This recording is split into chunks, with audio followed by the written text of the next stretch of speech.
नमस्कार बच्चों, कैसे हैं आप? बढ़िया। तो आज जो हम स्टार्ट कर रहे हैं वो हाइब्रिडाइजेशन का एक और टाइप है जिसमें हम डिस्कस करेंगे sp2 हाइब्रिडाइजेशन और उनके एग्जांपल्स।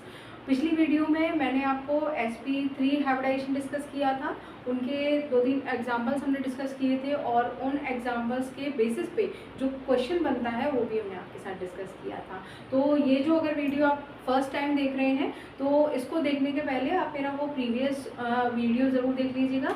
इसका जो प्रीवियस वीडियो का लिंक है वो डिस्क्रिप्शन में आपको मिल जाएगा। उसको अगर आप देख लेते हैं तो आपका जो बेस है वो क्लियर हो जाएगा और आगे के ये जो हाइब्रिडाइजेशंस हैं वो आपको और अच्छे से समझ आ जाएंगे। तो चलिए स्टार्ट कर रहे हैं हाइब्रिडाइजेशन का एक और टाइप, sp हाइब्रिडाइजेशन।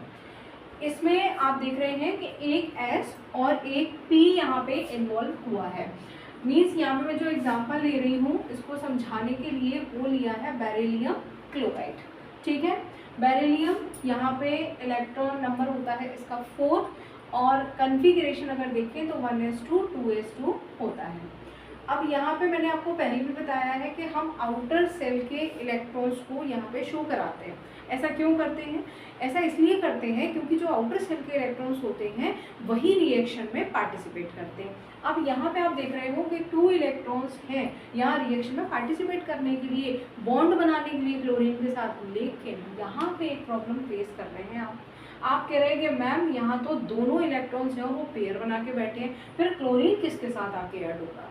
तो भाई आप ये भूल रहे हो कि हम सेकंड सेल में हैं और अगर सेकंड सेल में हैं तो सेकंड सेल में अगर S है तो P भी प्रेजेंट होगा और यहाँ पे हम ड्रॉ कर लेते हैं वैकेंट P ऑर्बिटल जिसको बोल रहे हैं 2p। ठीक है, अब यहाँ पे ये इसकी ग्राउंड स्टेट है। एक्साइटेड स्टेट में ये जो इलेक्ट्रॉन है वो एनर्जी गेन करेगा और कहाँ जंप कर जाएगा? 2p में। ठीक है, अब यहाँ पे आप देख रहे हो वही बात आ जाती है कि जो बेरिलियम है वो अगर 2 Cl से जुड़ा है और दोनों Cl के जो बॉन्ड्स है वो सिमिलर एनर्जी रख रहे हैं, तो अगर सिमिलर एनर्जी रख रहे हैं भाई तो इनकी जो एनर्जी है जब Cl जुड़ा होगा बेरिलियम के साथ तो वो जो बॉन्ड्स वहाँ बने होंगे उनकी एनर्जी सिमिलर होगी। और यहाँ आप देख रहे हैं कि एक बेरिलियम का इलेक्ट्रॉन S में है और एक बेरिलियम का इलेक्ट्रॉन P में है। तो अब क्या हुआ? यहाँ पे फिर से वही फिनोमेनॉन हुआ है जिसको हम बोलते हैं हाइब्रिडाइजेशन। और अब यहाँ पे एक S और एक P का ऑर्बिटल होगा मर्ज और नए एनर्जी वाले 2 ऑर्बिटल्स फॉर्म करेगा जिनका क्या नेम होगा? sp orbital, sp orbital. और ये जो ऑर्बिटल थे ये अनहाइब्रिड ऑर्बिटल कहलाएंगे। कैसे हैं? Unhybrid orbital. जिन्होंने हाइब्रिडाइजेशन में पार्टिसिपेट नहीं किया है उनको अनहाइब्रिड ऑर्बिटल बोल रहे हैं। और ये जो sp ऑर्बिटल हमारे पास 2 बने हैं जो कि सिमिलर एनर्जी वाले हैं, इनके पास एक एक इलेक्ट्रॉन है। अब यहाँ पे किसको ऐड होना है? Cl को। आपको पता है भाई जो Cl है वो 17 इलेक्ट्रॉन्स रखता है। 2 8 7 आउटर सेल में 7 इलेक्ट्रॉन होते हैं इसके पास, एक इलेक्ट्रॉन की ज़रूरत है इसको ऑक्टेट कंप्लीट करने के लिए। और अगर बेरिलियम के साथ इसको बॉन्ड बनाना है तो ये एक इलेक्ट्रॉन किसके साथ शेयर करेगा? बेरिलियम के एक इलेक्ट्रॉन के साथ ये शेयरिंग कर लेता है, जो यहाँ पे आपको इस तरीके से दिख रही है। ठीक है, तो यहाँ पे इस तरीके से जो sp हाइब्रिडाइजेशन होता है वो हुआ। अब sp हाइब्रिडाइजेशन हुआ, इसमें एक S और एक P ने पार्टिसिपेट किया। कितना नंबर निकल के आया? 2। आप इसको ऐसे भी सॉल्व कर सकते हो जैसे आपके सामने कोई भी एग्जांपल दे दिया, बेरिलियम क्लोराइड दिया है, आपने लिखा भाई BCl2। तो सबसे पहले ये देखो कि जो सेंटर वाला एटम है उसके पास नंबर ऑफ बैलेंस इलेक्ट्रॉन कितना है। ठीक है, अब यहाँ बैलेंस इलेक्ट्रॉन हमें पता है कितना था? 2 था बैलेंस इलेक्ट्रॉन। ये 2 बैलेंस इलेक्ट्रॉन से 2 Cl जुड़ जाएंगे, 2 Cl जुड़ गए मतलब यहाँ पे एक S और एक P यहाँ पे यूज हुआ होगा। तो इस तरीके से यहाँ पे sp हाइब्रिडाइजेशन हो गया। अब यहाँ पे आप देख रहे हैं कि इसका जो ज्योमेट्री निकल के आया वो कैसा निकल के आया? लीनियर। ठीक है, कैसा निकल के आया? लीनियर निकल के आया। और यहाँ जो एंगल आप देख रहे हो वो कितने का बनेगा? 180 डिग्री का बन जाएगा। ठीक है।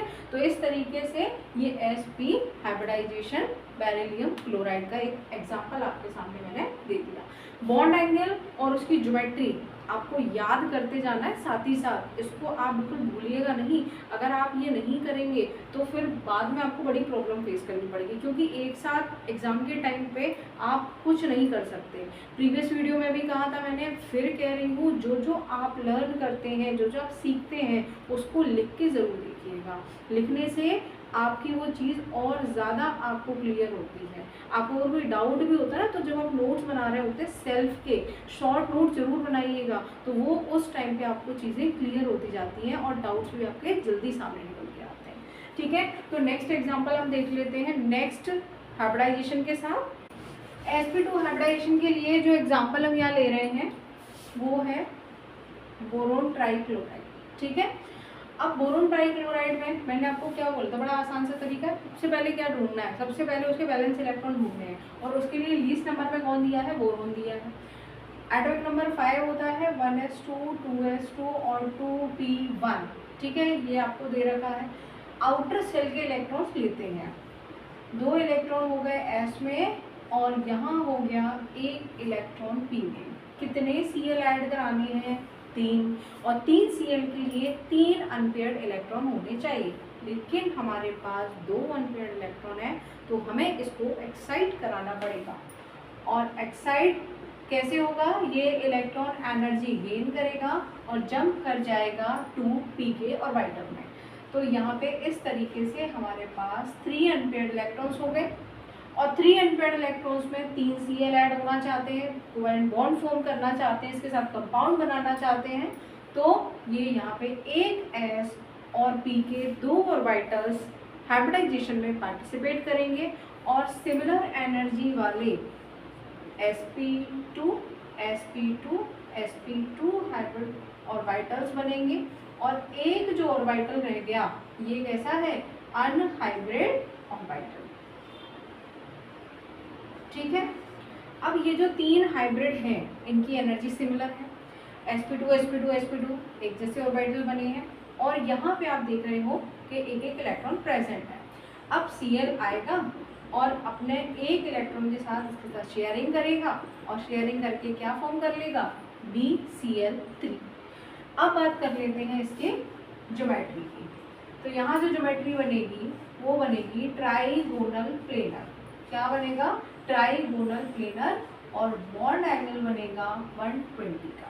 ठीक है, क्या बना यहाँ पे, ट्राइगोनल प्लेनर। ठीक है, और एंगल कितने का दिख रहा है, 120 का। तो ये चीज़ें आपको याद रखनी है। आई थिंक आपको ये क्लियर हो गया होगा। sp sp2 और प्रीवियस वीडियो में मैंने sp3 हाइब्रिडाइजेशन आपको करा दिया है। नेक्स्ट हाइब्रिडाइजेशन के टाइप देखने के लिए नई वीडियो में देखेंगे, तो तब तक के लिए थैंक यू।